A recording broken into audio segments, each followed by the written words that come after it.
In this video, we turn a winter classic into a healthy meal prep. Let's get cooking. Hey guys, welcome back to the channel. And this week we're gonna put a healthy spin on a classic dish. Shepherd's pie is traditionally made with lamb, but we're gonna use ground beef to make it a little bit healthier, and we're also gonna reduce some of the fat that we make in our mashed potatoes. Either way, we're gonna bake this in a 400-degree oven until it's golden brown and delicious. With that said, it's time to prep our ingredients and get over to the cooktop.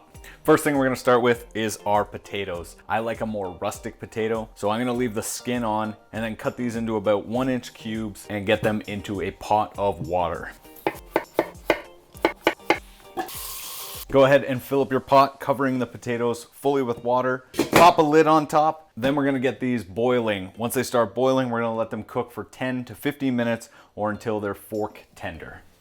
With our potatoes boiling on the stovetop, it's time to focus on our meat mixture. We're gonna start by preheating a non-stick pan over medium-high heat and then adding in 2 teaspoons of neutral oil.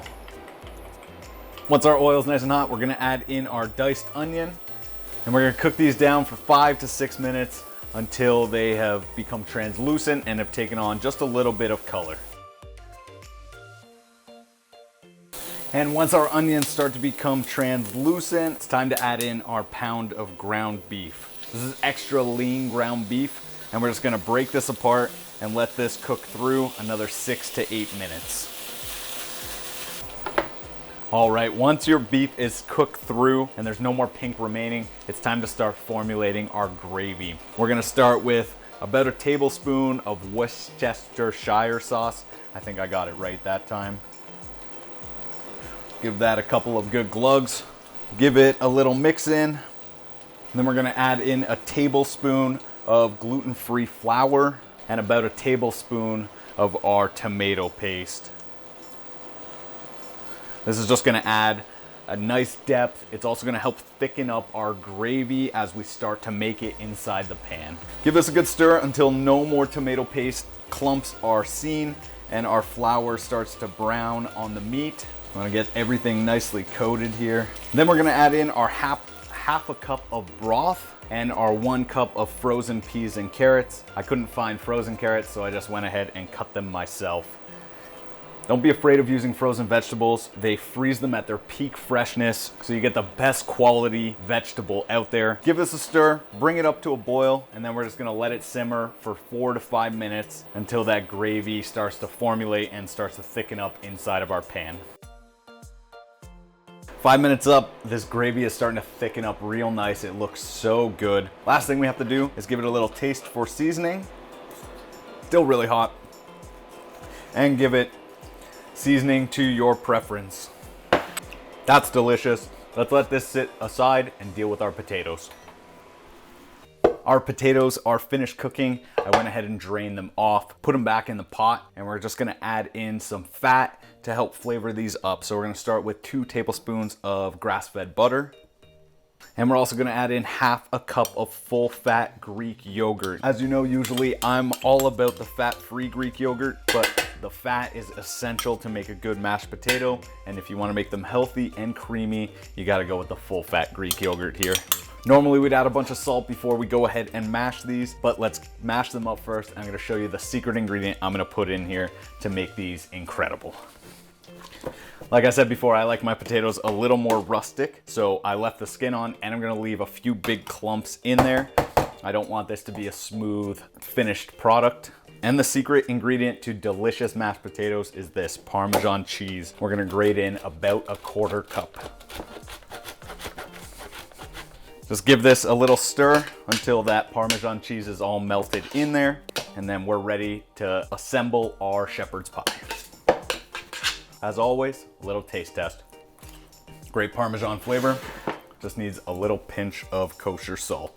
Our meat has been sitting, it smells incredible. We're gonna start by base layering this into our dish, spread into every corner nice and evenly.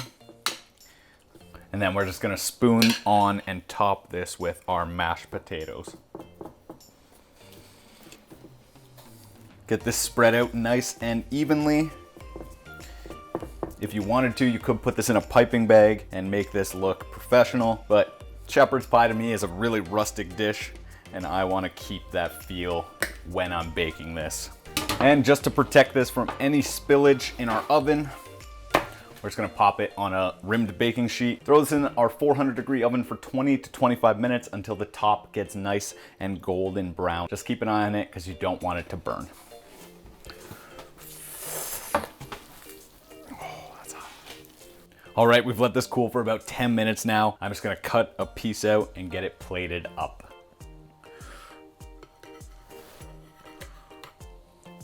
We're just gonna finish topping this with a little bit of fresh cut green onion and a little pinch of salt while it's still nice and hot.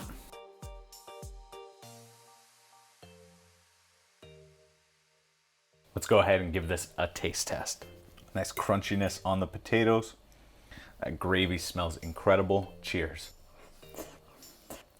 First of all, the potatoes, deliciously creamy. That full fat Greek yogurt really adds a level of complexity to those mashed potatoes. When you cut out all the fat, the gravy is so subtle. It just adds that beefy flavor that you're looking for in a shepherd's pie. It's thick, it's hearty. This is delicious, low in calories because we made it healthy. With winter right around the corner, if you're not adding this to your meal prep repertoire, you are missing out. That's it for this week's video, guys. If you missed last week's video, I'm gonna put it right over there for you. If you like this video and you like healthy cooking recipes, go ahead and subscribe to the channel. If you like shepherd's pie, give this video a thumbs up and comment down below what you want to see me make next week. I just want to acknowledge my facial hair decisions. No, I'm not trying something new. It is the month of November, which means it is Movember. Movember is a foundation that raises money to bring awareness to men's prostate cancer and men's mental health. It is a foundation that I've been working with for over 9 years, raised thousands of dollars with them, and this year